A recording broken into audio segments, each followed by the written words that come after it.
Hello guys, मैं आज आप सभी के लिए लेकर आया हूँ केमिस्ट्री का most important topic that name is chemical bonding. Chemical bonding क्या होता है उस बारे में बात करेंगे। Chemical bonding JEE NEET purpose से बहुत ज़्यादा इंपॉर्टेंट हुआ करता है, उससे 3 से 4 क्वेश्चन पूछे जा सकते हैं।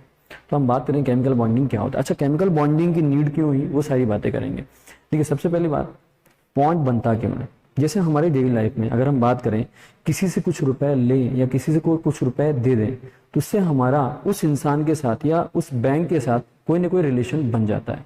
वैसे ही मान लीजिए कोई 2 इंसान साथ में बिजनेस करता है तो रुपए का शेयरिंग करके वो बिजनेस स्टार्ट करता है, तो उस समय भी हमारा कुछ ना कुछ उससे रिलेशन बन जाता है। और ये ऐसा इसलिए करते हैं ताकि हमारी लाइफ स्टेबल की तरफ चली जाए। एज इट एज ऐसी कि ऐसा ही जो एटम्स एंड एलिमेंट्स होते हैं वो लोग भी क्या करते हैं, इलेक्ट्रॉन लूज करके या इलेक्ट्रॉन एक्सेप्ट करके या फिर इलेक्ट्रॉनों की शेयरिंग करके बॉन्ड फॉर्मेशन करते हैं, इसलिए स्टेबल होने के लिए या अपने आउटर मोस्ट सेल में ऑक्टेट कंप्लीट करने के लिए। अब हम बात करें केमिकल बॉन्डिंग की, उसके अंदर हम बात करते हैं, सबसे पहला बात करते हैं हम अट्रैक्शन फोर्सेस कितने टाइप के होते हैं।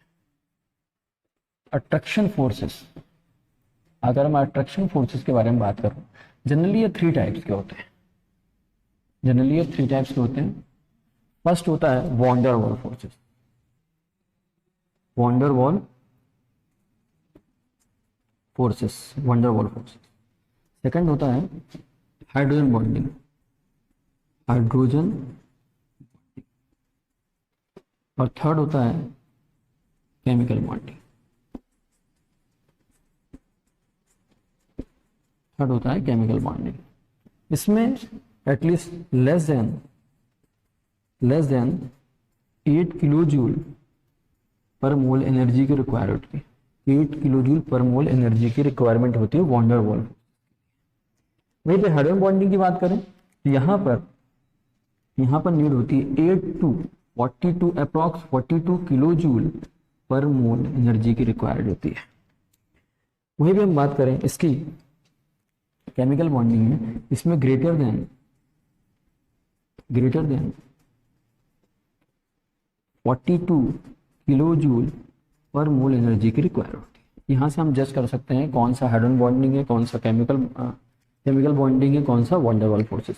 तो हम जज कर सकते हैं, यहाँ पे हम बोलेंगे 8 किलो जूल पर मोल से एनर्जी अगर कम रिलीज हो रही है तो वॉन्डर वॉल फोर्सेस बन सकता है, और 8 to approx 42 kilo joule between energy release हो रही है तो हाइड्रोजन बॉन्डिंग बनेगा।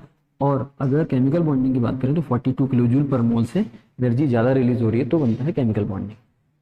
चलिए, केमिकल बॉन्डिंग क्या होता है, सिंपल सी बात है, इलेक्ट्रॉन की एक्सचेंज से या शेयरिंग से जो बॉन्ड फॉर्मेशन होता है एलिमेंट्स या एटम्स के बिटवीन, उसे बोलते हैं केमिकल बॉन्डिंग। अब हम बात करेंगे जनरली कि इसमें शेयरिंग होगी तो क्या होगा, कौन सा बॉन्ड होगा, इलेक्ट्रॉन ट्रांसफर होगा तब क्या होगा बॉन्ड, इन सब के बारे में बात करते हैं। तो जनरली हम बात करें केमिकल बॉन्डिंग 3 टाइप्स का होता है। तो केमिकल बॉन्डिंग 3 टाइप्स का होता है। अब हम केमिकल बॉन्डिंग के 3 टाइप्स के बारे में बात करें। तो केमिकल बॉन्डिंग में 3 टाइप्स कौन कौन से हैं। सबसे पहला केमिकल बॉन्डिंग में सबसे पहला होता है आयोनिक बॉन्ड। आयोनिक बॉन्ड सबसे पहला होता है आयोनिक बॉन्ड। सेकंड होता है कोवेलेंट बॉन्ड। थर्ड होता है कोऑर्डिनेट बॉन्ड। कोऑर्डिनेट बॉन्ड, इसी को हम लोग डेटिव बॉन्ड भी बोलते हैं। डेटिव बॉन्ड, इसी को हम लोग डेटिव बॉन्ड भी बोलते हैं कोऑर्डिनेट बॉन्ड में। अब तीनों के बारे में बात करते हैं। सबसे पहले बात करेंगे आयनिक बॉन्ड। अच्छा, आयनिक बॉन्ड का मतलब क्या हो रहा है, कोई ना कोई आयन बनेगा, हो सकता है प्लस आयन बने, हो सकता है माइनस आयन, हो सकता है माइनस आयन बने, हो सकता है प्लस आयन बने, तो आयनिक बॉन्ड हो गया। कोवेलेंट बॉन्ड में होता है sharing of electron, equal sharing of electron होता है इसमें। अभी मैं एक्सप्लेन करता हूँ सारी चीजें। इसमें होता है, इसमें भी शेयरिंग होता है बट अनइक्वल शेयरिंग होती है इसमें होती है अनइक्वल शेयरिंग। हम सभी के बारे में बात करते हैं। अच्छा, आयनिक बॉन्ड क्या होता है, कोई ना कोई एलिमेंट अपना इलेक्ट्रॉन लूज करके या कोई ना कोई एलिमेंट या एटम अपना इलेक्ट्रॉन गेन करके बॉन्ड फॉर्मेशन करता है। जस्ट लाइक एल्कली मेटल या एल्कली अर्थ मेटल अपना इलेक्ट्रॉन लूज करते हैं क्यों करते हैं लूज? बिकॉज उनके आउटर मोस्ट सेल में एक इलेक्ट्रॉन होता है। जैसे मैं अगर सोडियम की बात करूं तो सोडियम में क्या है, सोडियम में क्या होता है 1s2 2s2 2p6 3s1। तो सोडियम के आउटर मोस्ट सेल में 3p ये भी वैकेंट है। सोडियम के आउटर मोस्ट सेल में सिर्फ और सिर्फ एक इलेक्ट्रॉन बचा हुआ है।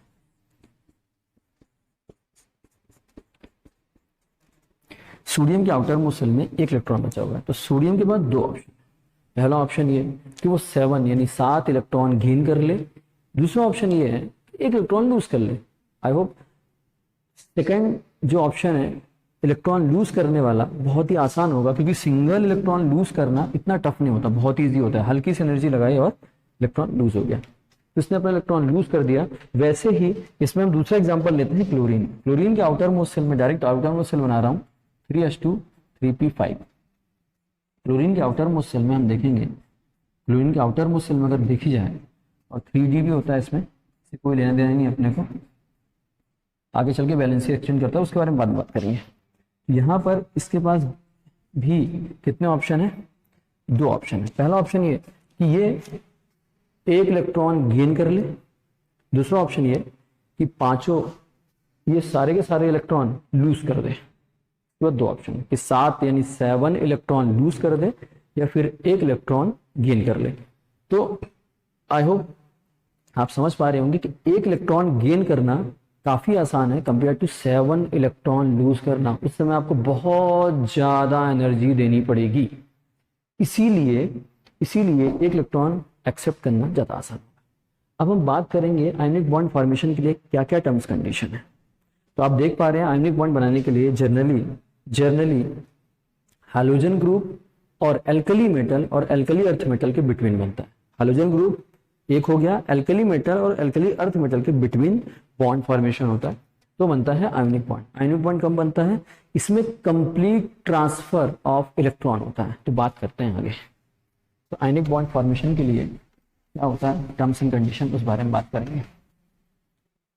आयनिक बॉन्ड फॉर्मेशन के लिए सबसे पहले टर्म्स एंड कंडीशन ये है, इसमें मिनिमम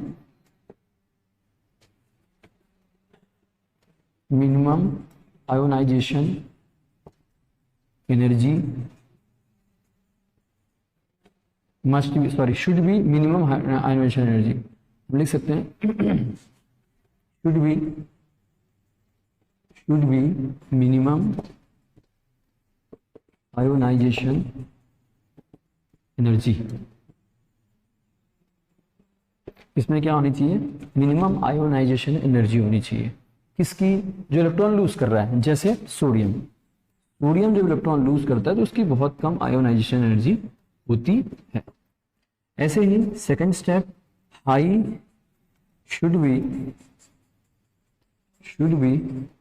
हाई इलेक्ट्रॉन गेन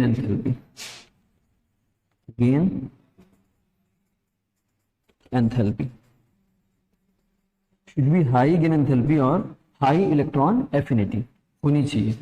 तो आसानी से केमिकल बॉन्डिंग होती है, आसानी से आयनिक बॉन्ड फॉर्मेशन होता है C।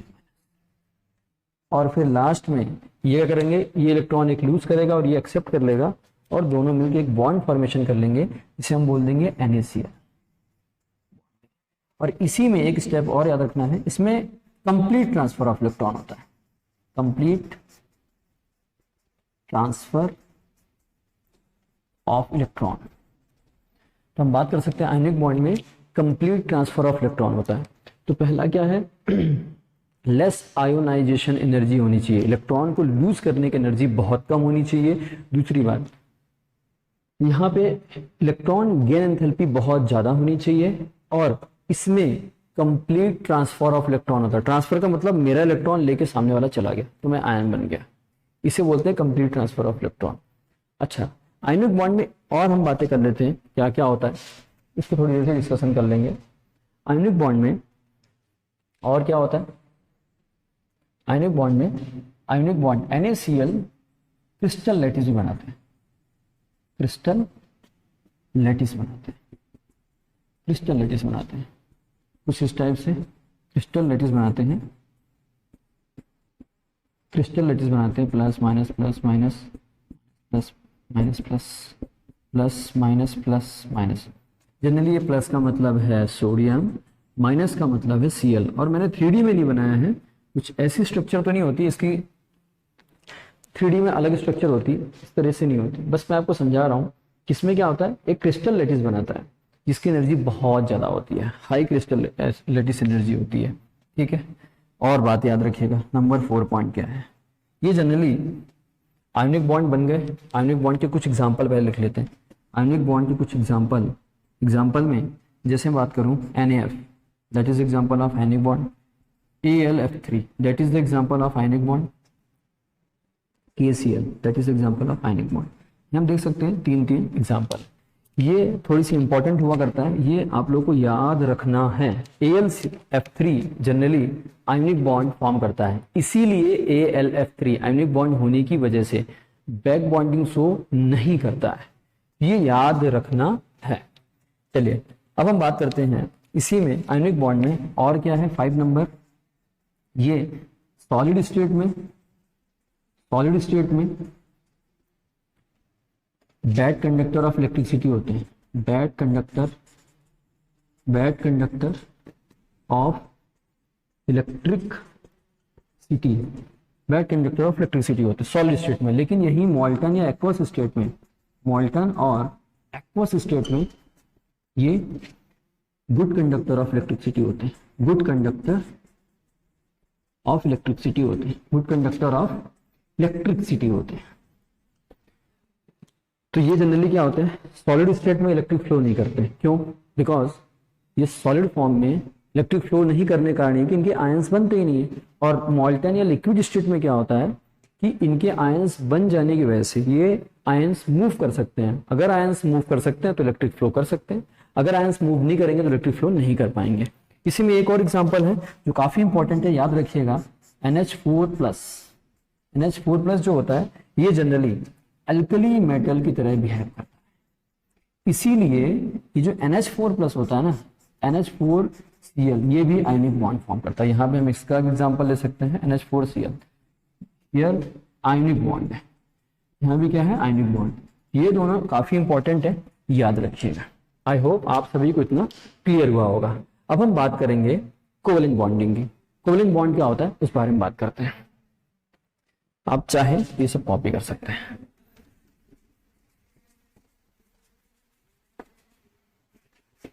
अब हम बात कर रहे हैं कोवलेंट बॉन्डिंग की। कोवलेंट बॉन्ड क्या होता है?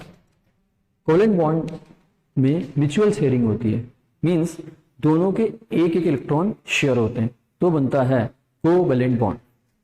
कोवलेंट बॉन्ड के बारे में बात करें, इसमें क्या होता है,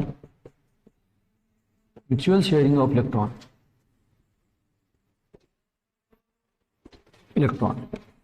कोवलेंट बॉन्ड में म्यूचुअल शेयरिंग ऑफ इलेक्ट्रॉन होता है, मतलब एक एलिमेंट इलेक्ट्रॉन देगा और सामने वाला भी इलेक्ट्रॉन देगा और दोनों के बिटवीन शेयरिंग हो जाएगी, तो उसे हम बोलेंगे कोवलेंट बॉन्ड। अच्छा, इसमें और क्या होता है, शेयरिंग कब होगी, electronegativity difference, electronegativity difference minimum और अप्रोक्सीमेटली 0 और अप्रोक्सीमेट, ऐसा लिख सकते हैं, इलेक्ट्रोनेगेटिविटी डिफरेंस 0 और अप्रोक्सीमेटली 0। इसमें इलेक्ट्रोनेगेटिविटी डिफरेंस 0 या फिर अप्रोक्सीमेटली 0 होता है, तब बॉन्ड फॉर्मेशन होता है। कौन सा? Covalent bond. यहाँ पे म्यूचुअल शेयरिंग होती है इलेक्ट्रॉनों की, मतलब दोनों इक्वल शेयरिंग करेंगे इलेक्ट्रॉनों की। जैसे मैं एक एग्जांपल देता हूँ, ज्यादा क्लियर होगा। इसे मान लीजिए Cl ने अपना इलेक्ट्रॉन लिया, दूसरे Cl ने अपना इलेक्ट्रॉन लिया, दोनों के बिटवीन शेयरिंग हो गई, ये बॉन्ड फॉर्म हो गया, इसे बोलते हैं हम कोवलेंट बॉन्ड। यहाँ तक आई होप आप लोगों को क्लियर हुआ होगा। चलिए अब हम और आगे बात कर लेते हैं। इसमें म्यूचुअल शेयरिंग होती है और इलेक्ट्रोनेगेटिविटी डिफरेंस 0 या फिर अप्रोक्सीमेटली 0 होना चाहिए। अब ये दोनों एलिमेंट एक जैसे हैं तो इलेक्ट्रोनेगेटिविटी डिफरेंस का कोई सवाल ही नहीं उठता, 0 होगा, दोनों का सेम है इलेक्ट्रोनेगेटिविटी। चलिए और आगे हम बात कर लेते हैं इस पे, और क्या है।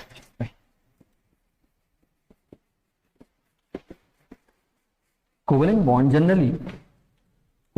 जनरली टू टाइप्स के होते हैं। एक होता है कोवेलेंट बॉन्ड जनरली दो तरह के होते हैं।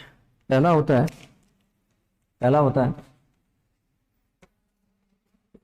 पोलर कोवेलेंट बॉन्ड, सेकंड होता है non polar covalent bond, non polar covalent bond. अगर मैं पोलर कोवेलेंट बॉन्ड के बारे में बात करूं तो यहां पर क्या होता है, डिफरेंट एलिमेंट्स आपस में इलेक्ट्रॉन की शेयरिंग करते हैं। यहां मैं बोल सकता हूं डिफरेंट एलिमेंट्स और एटम्स शेयर इलेक्ट्रॉन्स। इसमें डिफरेंट एलिमेंट्स शेयर करते हैं electron, like HCl, like ClF। ये और ये, जैसे यहां पर क्या है कि मोर इलेक्ट्रोनेगेटिव एलिमेंट Cl है, इनके बिटवीन जो बॉन्ड फॉर्मेशन हुआ वो पोलर कोवेलेंट बॉन्ड हुआ। यहां भी Cl और F के बिटवीन जो बॉन्ड फॉर्मेशन हुआ वो पोलर कोवेलेंट बॉन्ड फॉर्म हुआ, बिकॉज दोनों एलिमेंट की इलेक्ट्रोनेगेटिविटी काफी डिफरेंस है। इसका 4 होता है, इसका 3 होता है, तो इलेक्ट्रोनेगेटिव डिफरेंस भी है यहाँ पे, इसलिए पोलर कोवेलेंट बॉन्ड बना। इसमें भी शेयरिंग ऑफ इलेक्ट्रॉन है। चलिए और आगे बात कर लेते हैं। नेक्स्ट की बात करें नॉन पोलर। नॉन पोलर क्या होगा, जब सेम एलिमेंट्स के between equal sharing of electron होगी, same equal sharing of electron, equal sharing of electron in same elements और एटम्स। जब सेम एलिमेंट्स और एटम्स के बिटवीन जब इक्वल शेयरिंग ऑफ इलेक्ट्रॉन होगा तो उसे हम बोलेंगे non polar. Just example Cl और Cl, ये नॉन पोलर कोवेलेंट बॉन्ड है, या फिर FF, ये नॉन पोलर कोवेलेंट बॉन्ड है, या फिर हम ले सकते हैं OO, ये भी क्या है नॉन पोलर कोवेलेंट बॉन्ड, या फिर N ट्रिपल बॉन्ड N, ये भी नॉन पोलर कोवेलेंट बॉन्ड है। यहां पर हम देखेंगे इसकी इलेक्ट्रोनेगेटिविटी, इसकी इलेक्ट्रोनेगेटिविटी एग्जैक्ट सेम, मतलब इनके बिटवीन 0 है इलेक्ट्रोनेगेटिविटी, इसमें भी 0, इसमें भी 0, इसमें भी 0, इसमें इक्वल शेयरिंग ऑफ इलेक्ट्रॉन हुआ, इसीलिए हमने बोल दिया इसको क्या, कोवेलेंट बॉन्ड। अब थर्ड टाइप कोऑर्डिनेट बॉन्ड के बारे में बात करेंगे। ये कोऑर्डिनेट बॉन्ड होता है, जनरली इसको हम डेटिव बॉन्ड भी बोलते हैं, इसमें भी कुछ शेयरिंग ऑफ इलेक्ट्रॉन होता है but unequal sharing of electron होता है। हम इसमें बोल सकते हैं जब बॉन्ड फॉर्मेशन होता है कोऑर्डिनेट बॉन्ड में, जिसमें अनइक्वल शेयरिंग ऑफ इलेक्ट्रॉन होता है, मतलब किसी एक ही एलिमेंट का दोनों इलेक्ट्रॉन होता है, या फिर बोल सकते हैं किसी एक ही एटम का दोनों इलेक्ट्रॉन होता है। तो बात करते हैं इसमें unequal sharing of electron, unequal sharing of electron. यहाँ पे अनइक्वल शेयरिंग ऑफ इलेक्ट्रॉन होता है, पहली बात, यहाँ पे अनइक्वल शेयरिंग ऑफ इलेक्ट्रॉन होगा, ये बात बिल्कुल क्लियर हो गई। चलिए और आगे बात कर लेते हैं, एग्जाम्पल के थ्रू समझने की कोशिश करते हैं। इसमें सेंट्रल एटम जो अपना पेयर्ड इलेक्ट्रॉन देता है उसमें लोन पेयर होना चाहिए, जैसे डोनर से एक्सेप्टर। जनरली ये जो एरो का निशान है वो डोनर से एक्सेप्टर की तरह हम डिनोट करते हैं कुछ इस टाइप से, ये डोनर से एक्सेप्टर की तरफ। अब डोनर कौन है, एक्सेप्टर कौन है, उसके बारे में बात करते हैं। कोऑर्डिनेशन बॉन्ड कैसे बनता है उस बारे में बात करते हैं। मान लीजिए ये है NH3 अमोनिया, अमोनिया के पास लोन पेयर है। अच्छा, लोन पेयर होना चाहिए, जब कोई भी डोनर होगा उसके पास लोन पेयर या पेयर्ड इलेक्ट्रॉन होना ही चाहिए, चाहे वो माइनस चार्ज के जैसा प्रेजेंट हो, पर माइनस चार्ज होना चाहिए, सॉरी 2 लोन पेयर होना चाहिए। तो ये जनरली BF3 को अपना इलेक्ट्रॉन देगा, तो ये क्या करता है, इसको शेयरिंग करता है।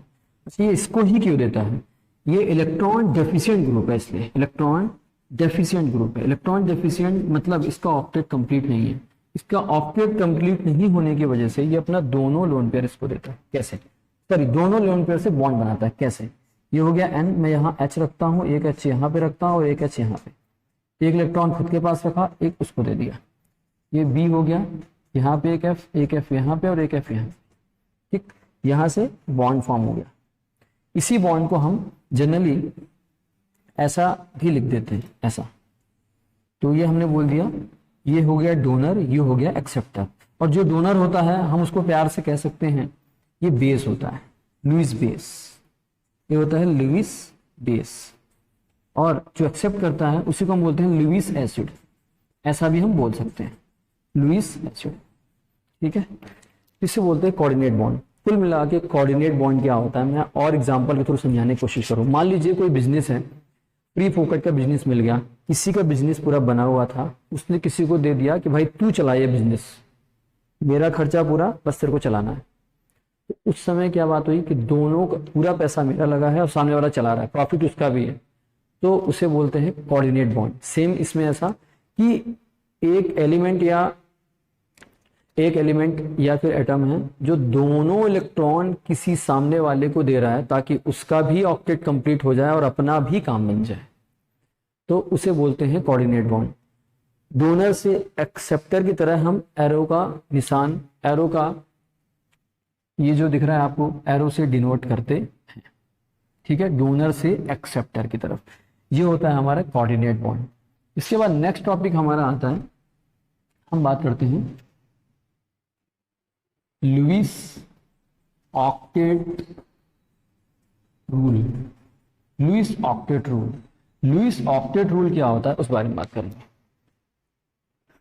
जितने भी एलिमेंट होते हैं वो या एटम, वो सभी अपने आउटर मोस्ट शेल में 8 इलेक्ट्रॉन यानी 8 इलेक्ट्रॉन कंटेन करना चाहते हैं। किसी के पास 7 है तो वो 1 इलेक्ट्रॉन किसी से लेकर 8 करता है, किसी के पास आउटर मोस्ट शेल में 5 है तो किसी से शेयरिंग करके 8 इलेक्ट्रॉन कंप्लीट कर लेता है, या फिर किसी से लेकर भी 8 इलेक्ट्रॉन कंप्लीट कर लेता है, यानी 8 इलेक्ट्रॉन कंप्लीट कर लेता है। ऐसे बहुत सारे एलिमेंट हैं, तो हम इसी के बारे में बात करेंगे। जस्ट लाइक हमने बहुत ही अच्छा एग्जांपल लिया था सोडियम का। सोडियम क्या करता है, 1 इलेक्ट्रॉन अपना लूज करके अपना ऑक्टेट कंप्लीट कर लेता है। जस्ट लाइक अगर उसके बात करें आउटर मोस्ट शेल में तो 2, 8, 1 कुछ इस टाइप से इलेक्ट्रॉनिक कॉन्फ़िगरेशन होता है। और जैसे ही हमने आयोनाइजेशन एनर्जी दी तो 1 इलेक्ट्रॉन लूज करने के बाद वो बनाता है Na+28। इसका ऑक्टेट आउटर मोस्ट शेल में कंप्लीट हो चुका है। तो आउटर मोस्ट शेल में ऑक्टेट कंप्लीट होने की वजह से ये लुईस ऑक्टेट रूल फॉलो कर रहा है। ऐसे ही बहुत सारे हैं, जैसे फ्लोरीन। फ्लोरीन क्या करता है, इसका होता है 2, 7 होता है। अगर ये यहाँ पे 1 इलेक्ट्रॉन गेन कर ले तो इसका ऑक्टेट कंप्लीट हो जाएगा। तो इसने क्या किया, F- बनाया 2, 8। यहाँ पे इसने 1 इलेक्ट्रॉन बाहर से गेन कर लिया, कौन सी एनर्जी लगा के, इलेक्ट्रॉन गेन एंथैल्पी लगा के, इसका भी ऑक्टेट कंप्लीट हो गया और लुईस ऑक्टेट रूल इसने भी फॉलो किया। चलिए अब हम लुईस ऑक्टेट रूल में और भी आगे बातें करते हैं। लुईस ऑक्टेट रूल के बारे में अगर हम आगे बातें करें, इसमें क्या होता है, एक्चुअली कुछ एक्सेप्शन केसेस भी होते हैं लुईस ऑक्टेट रूल में। तो लुईस ऑक्टेट रूल में एक्सेप्शन केसेस क्या क्या हैं उस बारे में बात करेंगे। अच्छा, इसी के अंदर लुईस डॉट स्ट्रक्चर भी आता है, वो भी साथ में लेके चलते आते हैं, कुछ खास नहीं है लुईस डॉट स्ट्रक्चर। तो इसमें एक्सेप्शन केसेस क्या है, ऑक्टेट रूल फॉलो बहुत सारे नहीं करते। जैसे कुछ होते हैं इलेक्ट्रॉन डेफिशिएंट ग्रुप, कुछ होते हैं इलेक्ट्रॉन डेफिशिएंट ग्रुप, कुछ होते हैं इलेक्ट्रॉन डेफिशिएंट ग्रुप, कुछ होते हैं इलेक्ट्रॉन डेफिशिएंट ग्रुप जैसे BeCl2, इनका डुप्लेट कंप्लीट होता है। AlCl3, इनका भी ऑक्टेट कंप्लीट नहीं होता। 6 इलेक्ट्रॉन है आउटर मोस्ट शेल में, इसमें कितने हैं, सिर्फ 4 है, इनका ऑक्टेट कंप्लीट नहीं है। तो हम इसको बोल सकते हैं हाइपोवैलेंट कंपाउंड, हाइपोवैलेंट कंपाउंड से जिनका ऑक्टेट कंप्लीट नहीं, ये होते हैं हाइपोवैलेंट कंपाउंड जिनका ऑक्टेट कंप्लीट नहीं। अगर हम चेक करना चाहें तो BeCl और Cl अगर हम काउंट करें तो 1, 2, 3, 4 और 2 इसके पास इनर मोस्ट शेल में है। 2 और 2 4 ही इलेक्ट्रॉन हो पा रहे हैं बेरिलियम के, इसका ऑक्टेट कंप्लीट नहीं है। हाँ, क्लोरीन की बात अलग है, उसका तो ऑक्टेट अपना कंप्लीट है, बट मैं बेरिलियम की बात कर रहा हूँ। वहीं हम बात करें AlCl3 की, तो यहाँ पर देखें इसका भी ऑक्टेट कंप्लीट नहीं है, बिकॉज इसके आउटर मोस्ट शेल में सिर्फ 3 इलेक्ट्रॉन होते हैं, इसके आउटर मोस्ट सेल में सिर्फ 3 यानी 3 इलेक्ट्रॉन होते हैं और उसने तीनों के तीनों इलेक्ट्रॉनों के साथ बॉन्ड फॉर्मेशन किया है। किसके साथ? Cl के साथ। बट इसका ऑक्टेट कंप्लीट नहीं है। अगर आप काउंट करेंगे तो 1 2 3 4 5 6 सिर्फ और सिर्फ 6 इलेक्ट्रॉन हैं इसके आउटर मोस्ट सेल में बॉन्ड फॉर्मेशन के बाद भी। इसीलिए हम इसको इलेक्ट्रॉन डेफिशिएंट ग्रुप भी बोलते हैं। जनरली किसी न किसी से इलेक्ट्रॉन लेकर बॉन्ड अपना ऑक्टेट कंप्लीट करते हैं।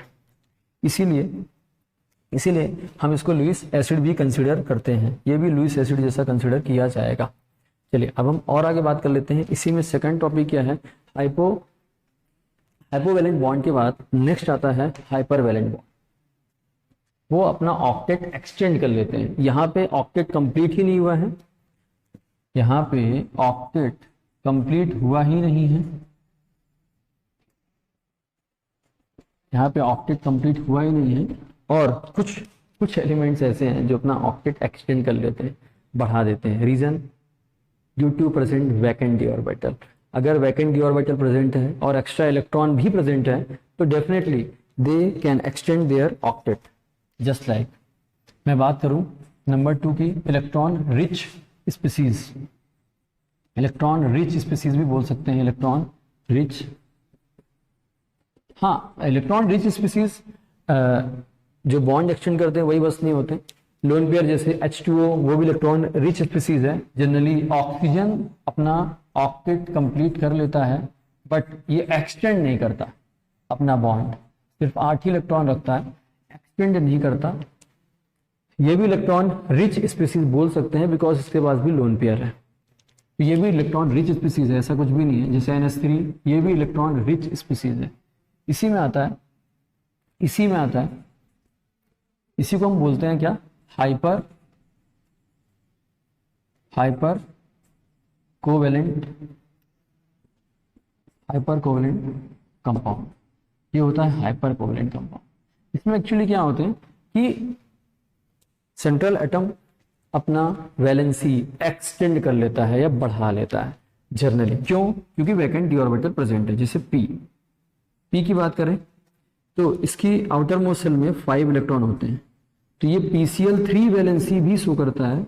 यहाँ पे इसका ऑक्टेट कंप्लीट है और ये अपनी वैलेंसी एक्सटेंड करके PCl5 भी शो करता है। PCl5 भी शो करता है। ये इसकी वैलेंसी हो गई, एक्सटेंड हो गई।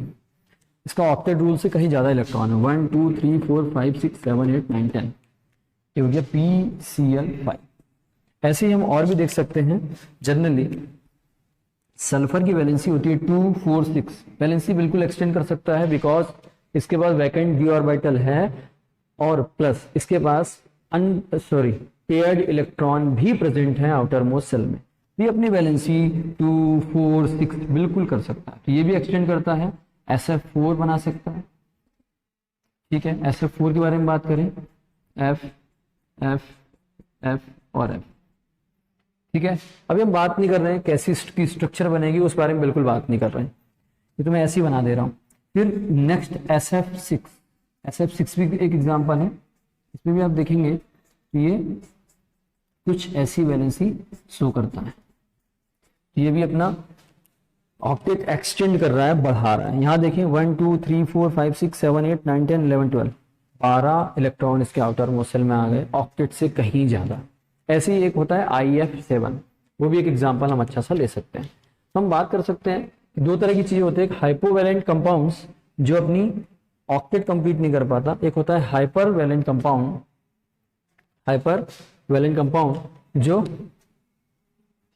कंपाउंड जो जनरली अपना ऑक्टेट से कहीं ज्यादा बॉन्ड फॉर्मेशन करता है। ऑक्टेट बढ़ाने का कारण ये होता है, ऑक्टेट एक्सटेंड करने का कारण ये होता है कि उसके आउटर मोस्ट सेल में इलेक्ट्रॉन प्रेजेंट है और साथ में वैकेंट ऑर्बिटल भी प्रेजेंट है। इसीलिए वो इलेक्ट्रॉन उस वैकेंट ऑर्बिटल में ले जाकर बॉन्ड फॉर्मेशन कर लेते हैं। आई होप आपको आज का लेक्चर बिल्कुल क्लियर होगा। इसके आगे हम और भी बातें करेंगे। Thank you.